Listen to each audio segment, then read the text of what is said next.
Hello and welcome to my home. Now if you were tuning in last Sunday for the bake along, then you'll know that today's recipe is for my favourite pudding, which is, well, it's one of my favourite puddings, there's probably quite a lot, but this one's a good one, and it is Treacle Tart, which is a very, very old-fashioned pud from England. Ha!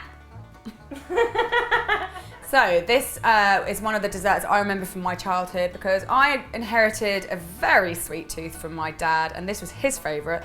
We would always only ever try and eat this or sticky toffee pudding when we went out for dinner. We'd always have treacle tart if it was on the menu. So this one goes out to my paps. And this recipe is actually a little bit mine and also a little bit based on a friend's recipe, my friend Felicity, and it's from her Completely Perfect book, which is literally completely perfect. It's got absolutely, I think it's got over 100 recipes in it and they're all perfect. So this is my take on it. I've already made my short crust pastry and hopefully you'll have made some too, and if you haven't yet, don't worry, I'll put the link to my short crust pastry video in the description box below so you can go ahead and make that. But I've just made one round of it and it's been chilling overnight so it's nice and cool. And to start with, I'm just going to roll that out until it's nice and thin.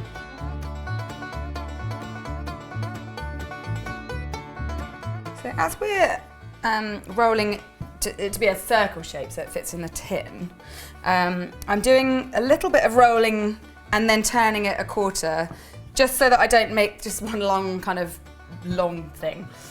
This way I'll hopefully keep it quite round, circular, so that it's not too at odds with the shape of the tin.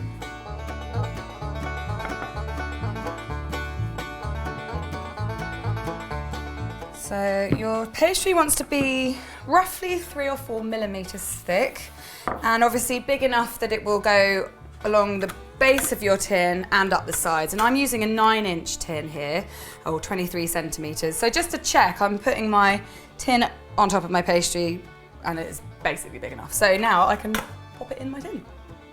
So once you have your pastry on your rolling pin, just sort of gently lay it over the tin and kind of slowly roll it off the tin. A lot of rhymes going on here.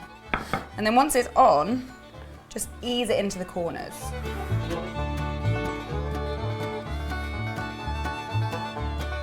So if you get any kind of folds or anything like that, just ease them out sort of carefully, because you don't want to end up with a bit of your tart case which is like double thickness, because that won't cook evenly.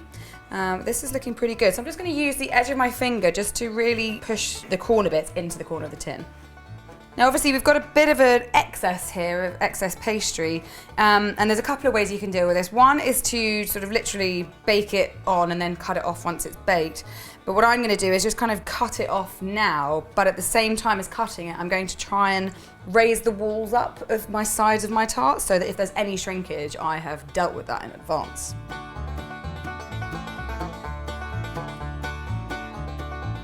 That looks pretty good, but the last thing we need to do before we chill it is to prick the bottom with the fork, and that just prevents it from bubbling up when you cook it.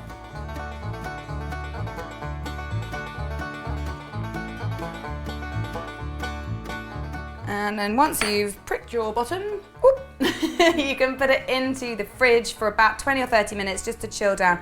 That's all going to help to prevent it from shrinking as well.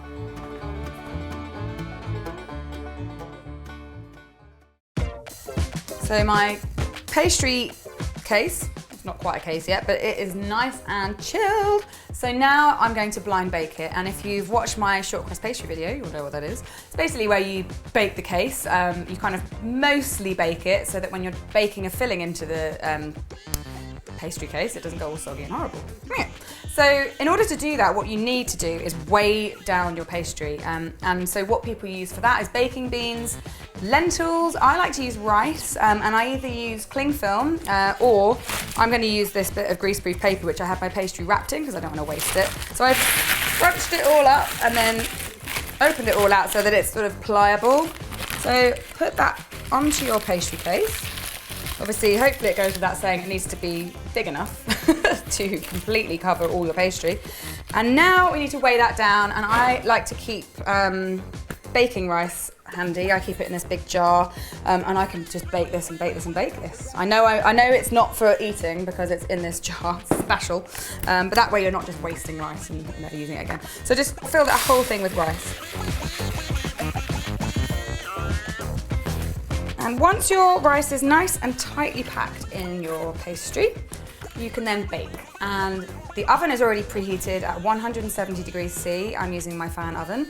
And I'm gonna bake this to start with for about 15 to 20 minutes. And then I'm gonna remove the rice and give it an egg wash for the final 5 or 10 minutes.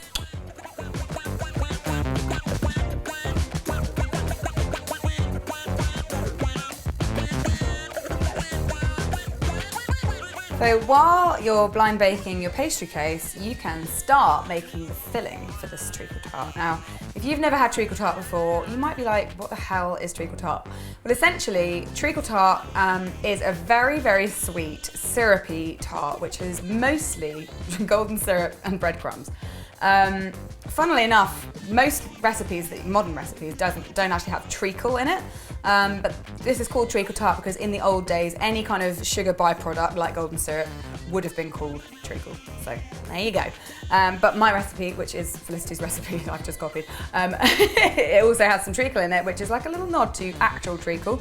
So the first thing I'm going to do is make my breadcrumbs, and I'm using brown bread, but you can use white bread if you want. What I would say is use proper bread rather than like sliced, you know, rubbish supermarket bread, because it won't have the same texture. It'll be a bit sort of pappy and gross.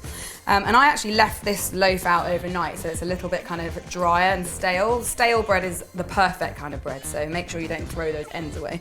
And I'm going to just cut a couple of slices. I want 140 grams of...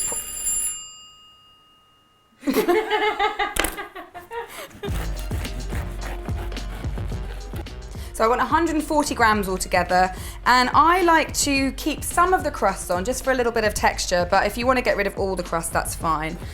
So just kind of take off whatever you like.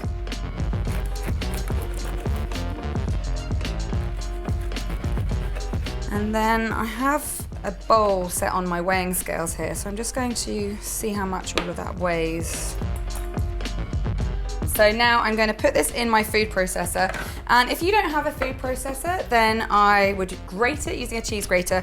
This bread is still a little bit on the fresh side actually, so I would definitely leave your bread out, maybe even slice it first and then leave it out to dry, and it'll just make grating it so much easier. Even with the food processing, it will make it a lot easier. And like I said, the texture will be completely different as well. It'll be like a little bit sort of chewier, yummy. So once you've got all your hunks of bread in your food processor, just whack the lid on and give it a good pulse until you have literal breadcrumbs.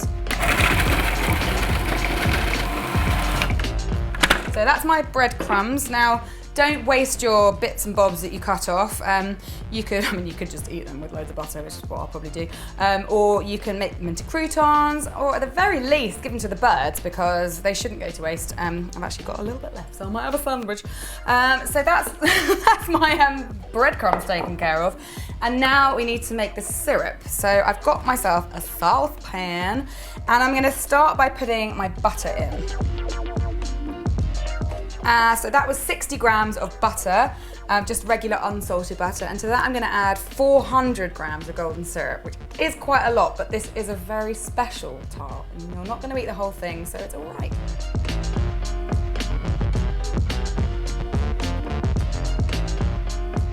Now, I'm afraid this is kind of one of those things that isn't going to work with substitutes like corn syrup or maple syrup or even honey. This is a very, very particular kind of tart, and golden syrup and treacle really, really make it what it is. So if you're going to ask me what you can use instead of golden syrup, I'm afraid I can't help you. What I would say though is that wherever you are in the world, just look online, because there must be someone out there selling golden syrup, or if you live somewhere where there's like an English shop, then lucky you, because you'll have golden syrup and you'll have other things like Marmite, which are really yummy. Anyway, so I'm also going to add 35 grams of the treacle. This is pretty sticky stuff, so make sure you're not wearing your favorite clothes. Now you just need to put that over a medium heat and just stir it until it is like quite warm and liquidy.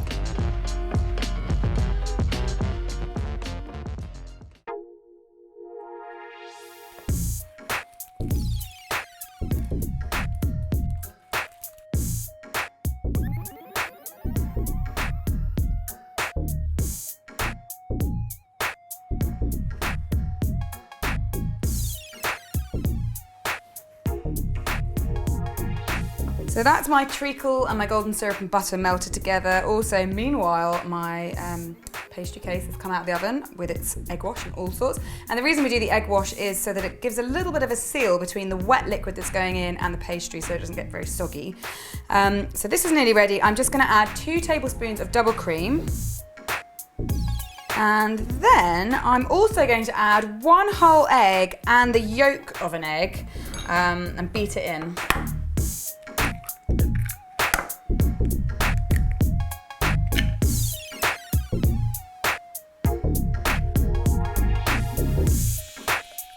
So I'm whisking that in as opposed to just stirring it, because obviously the egg yolk needs to be sort of broken up. And now I'm going to add a tablespoon of freshly squeezed lemon juice. And then just a little pinch of salt, just to taste. If you want it super salty, put a big pinch in. If you don't want it salty at all, don't put any salt in. And then just whisk that all together until it's smooth. So one thing I didn't mention is that when I took my pastry case out, I actually reduced the temperature in the oven to 150 degrees C, again in my fan-assisted oven, because all of this needs to bake low and slow. But I am ready with my filling. Now, what a lot of recipes do is mix the breadcrumbs and the syrupy stuff together. But what I like to do, because Felicity told me to in her amazing book, is to put all the breadcrumbs into the tart first and then cover that with the syrup. And she says it creates a really nice kind of chewy and slightly crispy edge. So let's see.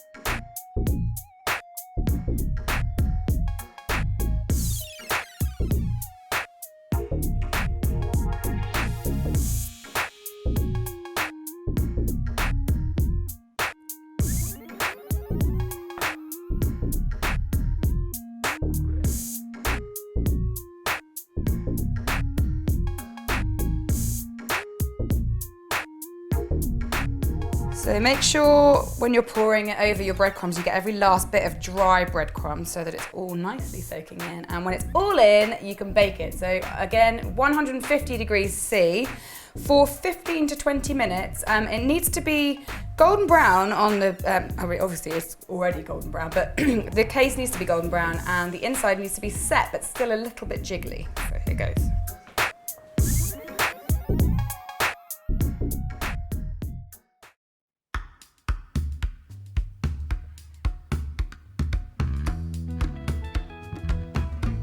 And it is cooled down, but not completely, because really you should eat treacle tart a little bit warm, and you can either have it with ice cream or custard or both, if you're me.